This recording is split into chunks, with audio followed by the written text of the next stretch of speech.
जिल्ह्यातील कपिलधार येथे घडलेल्या एका धक्कादायक घटनेमुळे संपूर्ण परिसरात खळबळ उडाली आहे।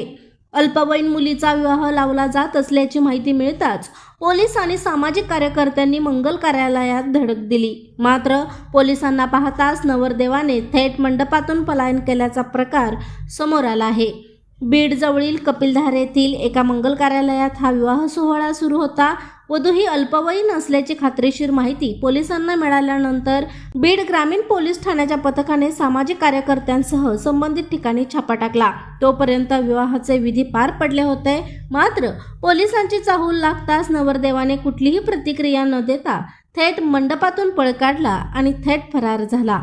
बालविवाह रोखण्यासाठी सातत्याने जनजागृती आणि कारवाई होत असतानाही अशा प्रकारची पुनरावृत्ती होत असल्याने चिंता व्यक्त केली जात आहे। या प्रकरणात पोलिसांनी कठोर भूमिका घेतली असून वधूवराचे आई-वडील, जवळचे नातेवाईक, वऱ्हाडी मंडळी तसेच कपिलधार देवस्थानच्या विश्वस्तांसह सुमारे 100 जणांविरोधात गुन्हा दाखल करण्यात आला आहे। पोलिसांनी दिलेल्या माहितीनुसार बालविवाह प्रतिबंधक कायद्यान्वये संबंधितांवर कारवाई करण्यात आली असून विवाह घडवून आणण्यासाठी प्रत्यक्ष किंवा अप्रत्यक्ष मदत करणाऱ्यांनाही आरोपी करण्यात आले आहे। सध्या पलायन केलेल्या नवरदेवाचा शोध सुरू असून त्याला लवकरच अटक करण्यात येईल असा विश्वास पोलिसांनी व्यक्त केला। प्रशांत कांबळे, अग्रणी न्यूज, विटा।